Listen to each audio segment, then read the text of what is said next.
I'm off to review the movie, the wonderful movie of The Wizard of Oz. Hey guys, this is Frozen Wish Studios here, and welcome back to another movie review. And today, I'm going to be doing a review on The Wizard of Oz.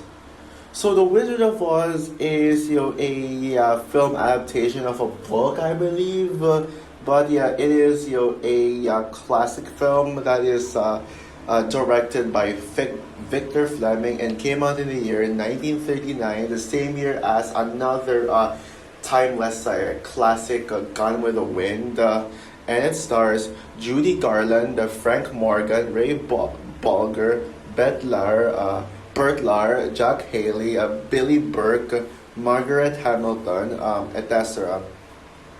And so the film tells the story of young Dorothy who finds herself in a magical world after being after a massive tornado in Kansas sends her house flying and ending up in that magical world where she meets Glinda, the good witch, who pretty much tells Dorothy that the only way to get back home to Kansas is to meet Oz, the ruler of the magical land, which is called the Land of Oz. The Land of Oz representing, well, Oz himself, the wizard. And then there is an evil, there's this wicked witch called the Wicked Witch of the West, who tries to stop Dorothy from getting to Oz.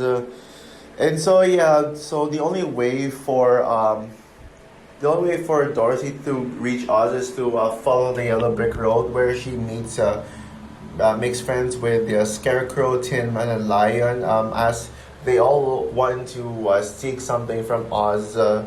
They want help from Oz too. The Scarecrow wants a brain, the Tin Man wants a heart, and the Lion wants courage. So they all team up to find the Wizard of Oz and help Dorothy get home. So that's the plot for it. So The Wizard of Oz is actually one of those movies where I absolutely loved as a child, and it's not just the movie itself, but also the Oz lore as well, where I would watch anything Wizard of Oz related. I was first introduced to Wizard of Oz back when I was a kid. I forgot what age, but not super young. I will say I think 6 plus, 7 plus, like that. I remember seeing a Wizard of Oz stage play, not the Broadway musical, but just a stage play that my brother's school was had a fundraising for tickets to the Wizard of Oz play. I knew nothing about the Wizard of Oz going into it, and so after seeing that play, I wanted to see more from Oz. I saw this movie for the very first time, shortly after I saw the play, and I remember seeing Oz the Great and Powerful in cinemas. I made sure I knew nothing going to it, but just by the fact that I saw the poster for I saw a promotion for that film, in posters. That's actually how I discover movies. Not how it is now, where I look at internet promotional materials. No, back then I hear about the movie through a poster. Whenever I see a poster somewhere in a mall or in the theater lobby, Oz, I did not know that Oz the Great and Powerful was just a prequel and all that stuff. I actually thought that Oz the Great and Powerful was actually a remake of Wizard of Oz, believe it or not. And speaking of Oz the Great and Powerful, I was actually going to review that movie as part of my Wizard of Oz reviews leading up to Wicked, and also a rant on Legends of Oz Dorothy's Return, but unfortunately I don't have time for that. However, I will actually review Oz the Great and Powerful and rant on Legends of Oz Dorothy's review eventually on my channel. On my channel, leading up to next year's Wicked Part 2. So yeah, I'll have more Oz content coming on my channel for the second film. But this time around, I'm just going to tackle for now, Wizard of Oz is the only Oz movie I'm going to tackle in preparation for Wicked. So yeah, yes, I reviewed In the Heights yesterday, John Chu's previous film. But how do you prepare for yourself for Wicked without rewatching this timeless classic? Yeah, this is the Oz movie of all, like yeah. And rewatching it yesterday on Max, I gotta say, I this movie still holds up to this day. Yeah, this movie, yeah, it still freaking rules. While I wouldn't go, why I would not go as far as calling it one of my absolute favorite movies of all time, since there are far better movies out there. Not and this isn't even in my top 100. The Wizard of Oz is one of those films that is just way too timeless to dislike or even find something to criticize about it. It is one of those movies that defines cinema, and there is a reason why it's iconic. It is one of the most timeless movies of all time, and yeah, it definitely is one of those movies that was actually a part of my childhood because of just how I explained it earlier. The story is one of the easiest to follow, but in a good way, because this has become one of those.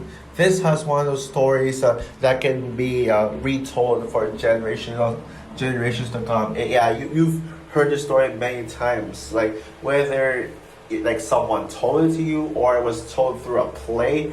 I actually saw a Wizard of Oz play back in December 2019. Yeah, back at that time, I think it was November, December, but yeah, it was for my brother's school. Yeah, that was something.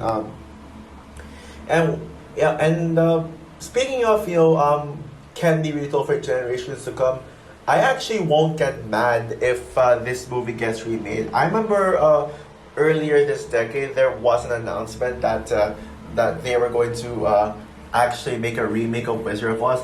I'm not sure if that's still happening or not, but unlike a lot of remakes which do not need to be made, I actually won't mind the Wizard of Oz getting a remake.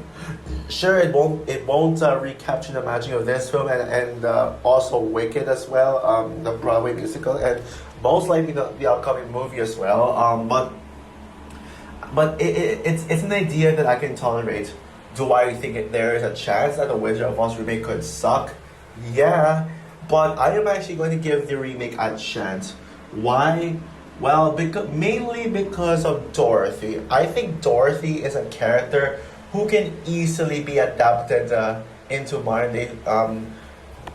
Who can actually be adapted today. A character who you can easily find an actress to play Dorothy today. There's like a lot of choices. To me personally, my fan cast for Dorothy would be Sadie Sink. I think Sadie Sink would be perfect for her, with not only the way she looks but also sings as well. Although, but you do need to paint Sadie's hair, like make it a little darker. I also saw a fan cast of Millie Bobby Brown as Dorothy. Yeah, that's a great choice too. But although, yeah, based on some behind the scenes stuff of Stranger Things, like where Millie Bobby Brown sings with Sadie Sink. Yeah, honestly, I'm not the biggest fan of Millie Bobby Brown's. Yeah. If it's Millie Bobby Brown as Dorothy, we'll see about that. But if it's Sadie Sink, yeah, I'll definitely give it a positive review. I don't care. Yeah, whether it's just decent or like just truly great. But yeah, I think that it won't hurt to retell the story again because you just love to hear it. And I'm actually very curious to see how they're going to adapt this into the real world. And besides its simplistic story, the character arcs are also very simplistic too. But it's simplistic in a way where you can easily connect with these characters. Each character has a goal that's straightforward and their arcs get right into the point, with like without like any doubt. Dorothy is undeniably the best character in in the film without any question, like no competition. Judy Garland's performance is iconic for a reason. Garland is so iconic that she even got a biopic in 2019 called Judy, which it was great, but I disagree with the decision to make Renee Zellweger the best actress winner. Sure, she did a great job as playing Judy Garland, but it seems more like an Oscar bait type of performance where the Oscars will just look at this actress playing a real life character and would be like, oh, a real life person would be like, okay, that is automatic award and stuff. Now, don't get me wrong. I'm not saying like she did a bad job as Judy Garland, but I would have personally given the award to Scarlett Johansson from Marriage Story. I was and I also love Glinda as well. Like Glinda would be a close second. Yeah, she ain't Dorothy in this film, but I will say that Ariana Grande is so Glinda in Wicked looks like she could be the best character in the Oz movies, Oz universe or whatever you want to call it. The Wicked Witch of the West is such a timeless villain, and sure, there isn't really a lot to say about her. She doesn't really have a clear motivation other than to just be an obstacle for them. But here's the thing: not every villain needs an arc and or motivation, and I think the Wicked Witch of the West is one of those examples of villains who don't really need strong arcs in order to be like a good villain. You just need to make your the villain evil. And the Wicked Witch of the West, yeah, she sure is pure evil. Yeah, you really love to hate her. Oh, and also the companions, Scarecrow, Tin Man, and Lion, were all great because they're actually very relatable. I'd say I personally relate to Dorothy more. I do think Dorothy's a relatable character for me, but I can tell people are going to relate to those three companions of Dorothy. And yeah, the songs as well. I mean, they're timeless. Sure, they're not as good as the Wicked songs. In fact, I actually prefer Wicked over Wizard of Oz. We'll see about the Wicked movie. It could or could not, but like as Wicked as a whole, like including the Broadway musical, I actually do prefer Wicked over the Wizard of Oz because it is because I just like the story better. The songs are better. The characters are better. It's just more interesting and more of my type. I mean, as much as I'm a sucker for, as much as I can respect the decision to make some movies more lighthearted, all sunshine and rainbows and all that stuff.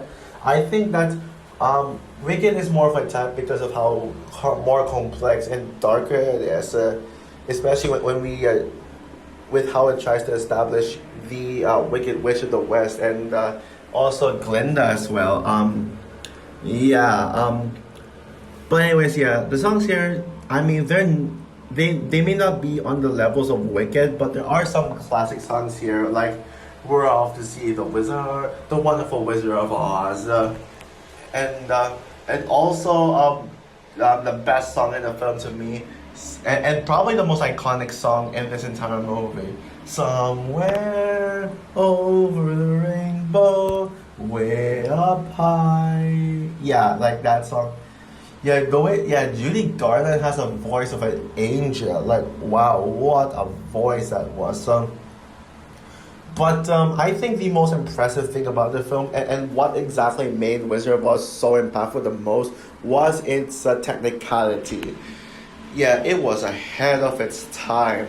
The use of black and white in the real world and the use of colors in the land of Oz is brilliant because of how the movie depicts how Dorothy exactly feels about like the two worlds she is. The reason why the real world of Kansas is black and white is because Dorothy does not like it. She wants to go on and see the world. She views the real world as just gray. Like she has a great spot for it, and so yeah, with that, yeah, she and but once she ventures into the land of Oz, you can clearly see your colors. Yeah, you can clearly see like like there's just pure life in there. But that's because this is the life that Dorothy dreamt of, and it looks beyond gorgeous. Like it's so ahead of its time. And you might think that Wizard of Oz was the very first movie to use color. Not really, actually, but yeah, not really, but it is like the movie that revolutionized the color in film, and this movie influenced other filmmakers to use colors in film. Yeah, but I mean, there was a specific movie that was the first one, but I forgot the name and I haven't even seen it. I did search it up before making this review. I was gonna look it up, but actually I forgot, so never mind. Yeah, it is just mind blowing. Not only with the colors, but also the special effects too. Like the way that they made Oz like that. Like this is 1939. This is what visual was like in 1939. Like what a banger of visuals that was. Oh, and also the plot twist, that big plot twist in this, where the wizard where that the powerful Wizard of Oz actually turns out to just be a regular man who's using a projector to make himself look godly and powerful. That's brilliant, actually, and that's a plot twist that nobody sees coming. And I think that should be in the conversation for some of the greatest plot twists ever put to film. And yeah. Oh, and I know if you guys might ask me, oh, Frozen, why are you spoiling with the Wizard of Oz? Why did you give away the plot twist? I still haven't seen it. Okay, first of all, if you haven't seen the Wizard of Oz, who the hell are you? Like, it's your fault for not actually watching this movie, because this is a movie that everyone should have seen, and there's no way anybody would actually not have seen or even heard of this film. Even if you haven't actually seen this movie itself, you probably should know the story from somewhere, whether it's a storybook or a play, or maybe someone just told you the story and something like that. Yeah, this is a movie that deserves to be known through generations to come. So overall, The Wizard of Oz is easily the best movie of the 1930s and one of the best films from the golden age of Hollywood.